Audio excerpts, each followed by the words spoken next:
Before 1991, Singapore's presidents were appointed by Parliament. Singapore's first president was Yusof Ishak, followed by Benjamin Sheares, Devan Nair and Wee Kim Wee. Their role was largely ceremonial, and they acted on the advice of the cabinet. In 1991, the elected president was established. The idea came from Singapore's first Prime Minister Lee Kuan Yew. He wanted a mechanism to guard against a rogue government,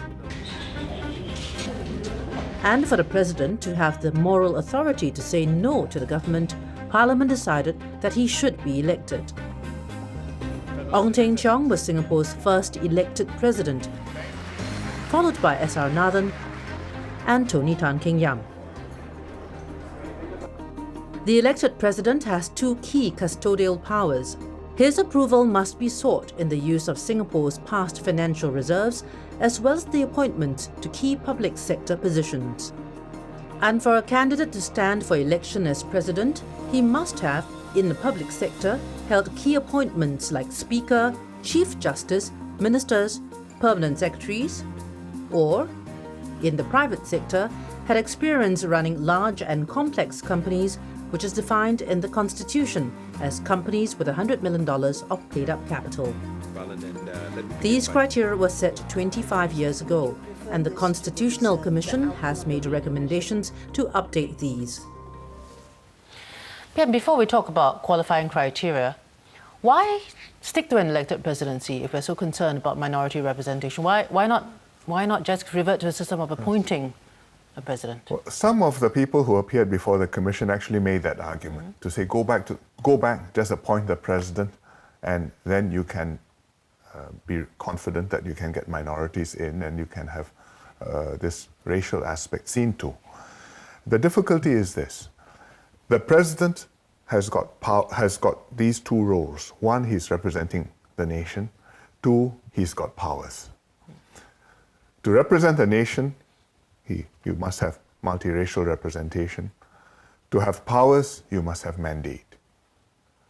Because if you don't have a mandate, if you have not been elected, and your powers are to say no to the government, and the government comes to you and says, I want to spend $10 billion of old money for so many good things, and you have to say no to him, to the Prime Minister, the government will retort, who are you to say no to me? I have a mandate, I went to election, I published a manifesto, and now you are saying I can't spend this money. So I think that will put the president in a very difficult position. As long as there's no such situation, it's fine. If you actually have to wield those powers and say no, I think it will not work. So if you want to have a safeguard, then you must have an election. Now, there are some people who say we don't need a safeguard. Parliament is supreme, Parliament is sovereign, people have voted for Parliament, Parliament will decide everything. You can do that. We did that for quite a long time until we made the elected president. But if you look at the way most governments work, they don't work like that. They always have some other element. It may be an upper house, it may be a president who's separately elected with considerable powers, and you divide the powers up. You have a balancing system to stabilize the political system, to make sure that you don't have one mishap and the whole boat flips over. And I think that for the long term, we need these stabilizers in our system, which is why we created the elected president. So between having an elected president and having to deal with the difficulties of how to elect presidents of different races, how to make sure the elections are run properly, and you don't go and be chasing after things which not the president's duties and functions. And having no election and no powers, I think we take the difficulties of electing the president and we find ways to overcome those difficulties. Because I think without safety nets, without that safeguard, I believe we would have run into difficulty already. You look at countries like Australia, much more established than ours. When they were having the commodities boom, iron, coal, gas, everything was high, revenues were flowing in, elections became auctions. And the opposition trying to come in would say, if I get elected, I will give you the following. And you have healthcare, pensions, you have school fees, and all the rest of the good things. And the government in position is under pressure to say, I will do as good and even better. So the elections became auctions on both sides, successive elections, because they have won every 3 years.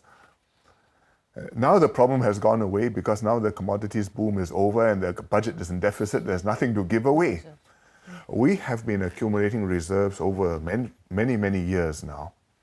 And I believe over the last 25 years, if we had not had this elected president, we would have been pushed towards auctions.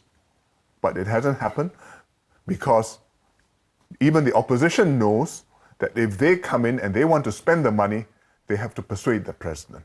And the president can say no, which may well be one of the reasons why the opposition says do away with the powers and the safeguard. But I think for Singapore's well-being, we should keep that safeguard. Okay, PM, let's talk about who can qualify. There is a lot less interest in the public sector possible candidates because that's clearly defined.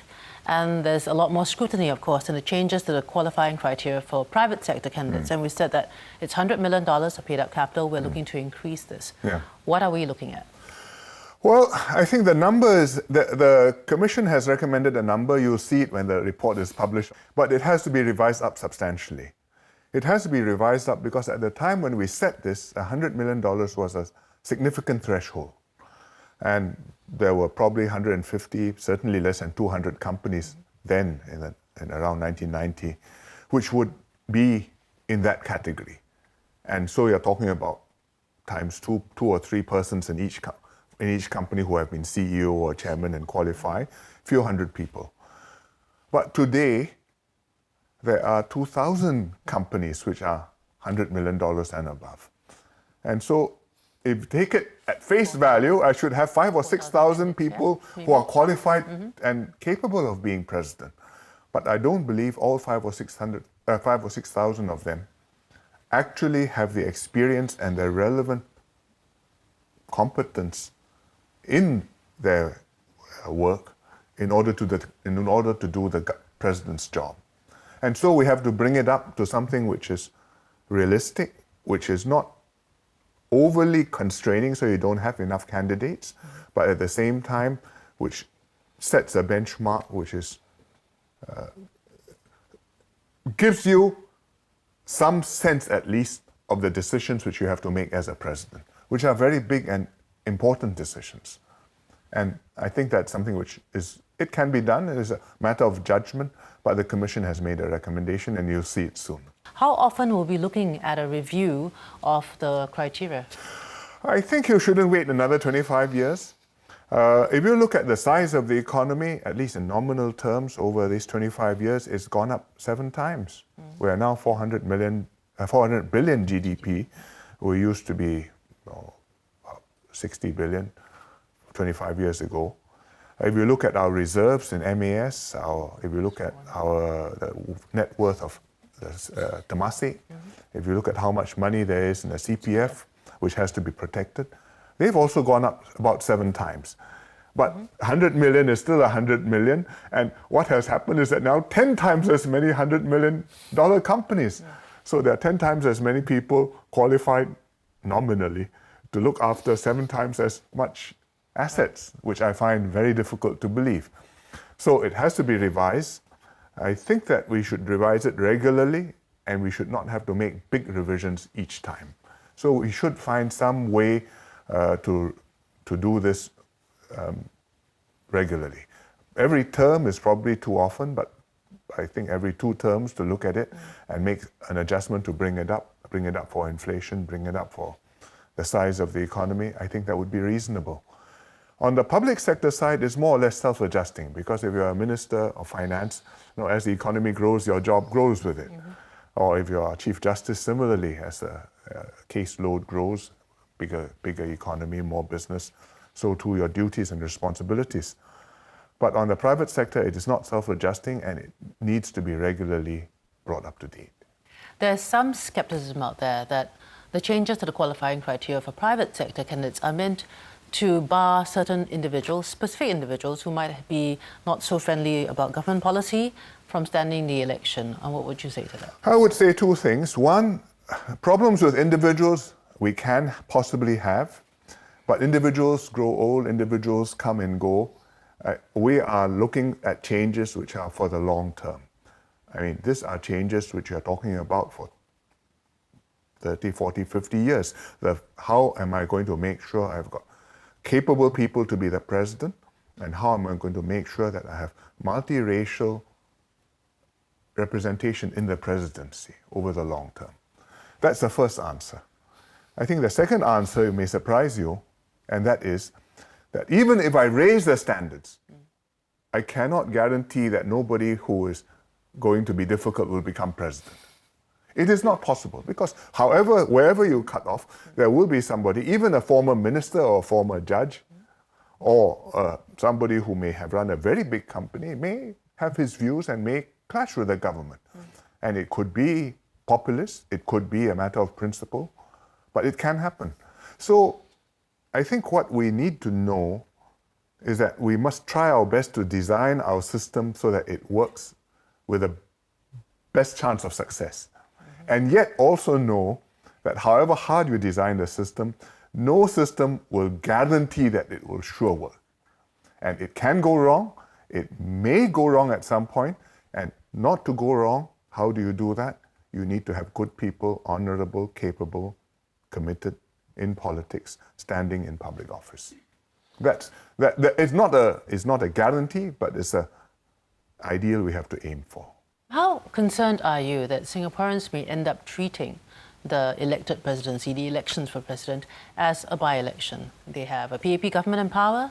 They want somebody who's a non-establishment candidate so that that person can play a check and balance on the government without totally understanding what the presidency means and his powers in the Constitution. How concerned are you about this? It could happen. That's one of the difficulties of having an election, because in an election, whatever the formal purpose of the election is, the informal agenda, because of the background issues or the sentiments which are brewing in the population at that time, can have an influence on the election. You can have different ways of trying to mitigate this in the way the election is conducted, or in what the candidates have to declare that they know what the purpose of this is. And they basically, if you become president, you must swear to preserve, protect, and defend the Constitution and what the Constitution says. And so you can mitigate it, but you cannot entirely remove that. But even if I have a general election, I can't entirely remove that, because people may vote against the government because they're angry with it. It may be a good reason, it may or may not be a good reason. It can happen that things are decided not for the reason which is on the face of it. You look at the Brexit, the British referendum on leaving the EU. On the face of it, you were supposed to vote up or down on a certain package which David Cameron had negotiated to improve the terms for Britain in the EU. Actually, nobody in the referendum paid 2 cents of attention to that package at all, or even talked about it. What was it about? It was anger, dissatisfaction with Brussels, really dissatisfaction with immigration, unhappiness with the governing establishment class. And so it all boiled up, not in an overwhelming vote against the EU, but in a 51.5% vote against the EU, but enough to change the course and the fate of the country. So it can happen in Singapore. There's no guarantee that we are immune from all these pressures or from all these sentiments. It can happen. We have to know that. How difficult do you think it will be to convince the electorate, the public at large, that these changes are really necessary now? I think it is difficult. I think it is difficult because it's a combination of different factors. First, it's legally difficult to craft the provisions. I mean, they're very complicated, and to understand all the fine print takes a lot of effort. Secondly, it's politically delicate to explain, because it has to be put across. People must understand what the purpose is. People must not feel patronized. They must not feel that you have some ulterior motive, and you've got to put across honestly why you're doing this and how this is supposed to work and why it's good for them. But thirdly, there's also a psychological level to this, which is that it is psychologically hard, takes time for people to accept. Because it's a different idea, it's something which we have not had before, particularly the requirement or the arrangements for minorities to become president. And it takes time for people to understand why it's necessary and to see that it's necessary. It's not yet obvious, but by the time it's obvious, it's too late. I mean, you take the example of GRCs. Yeah. When we first floated the idea back in the 1980s, there was considerable doubts and resistance. Why do you need this? I don't need this. We can get elected on our own. This is patronizing. This is undemocratic. But now, after 30 years of, or nearly 30 years of GRCs, I think it has become a very valuable stabilizer in our system. People accept it, that it ensures that you always have minority MPs in Parliament. You will always have politics being pushed towards multiracial politics, because you have to feel a team. You can't just be a Chinese party or a Malay party or an Indian party. You have to feel a team, and they have to. You must not make your own team members lose face. I mean, you have a Malay member, you must make sure that you have policies which will also meet the needs of the Malays, but at the same time look after the Chinese and the Indians. So it's become a stabilizer and a valuable part of our system. And I think in the same way, if we do that for the presidency, in time it will be seen as an important stabilizer in our system, which so far has been missing. Do you think if we were to do away with the GRC system today, that the politics would shift completely? In terms of election outcomes, you will probably already see some difference immediately in the next election, because if we don't have GRCs, I think you may well end up with minority MPs being targeted, and you will have fewer minority MPs in Parliament. And if in the next election you have significantly fewer minority MPs in Parliament, I believe there will immediately be a reaction from the Malays and the Indians in Singapore, straight away. Doesn't have to go to zero. So that's one element of it.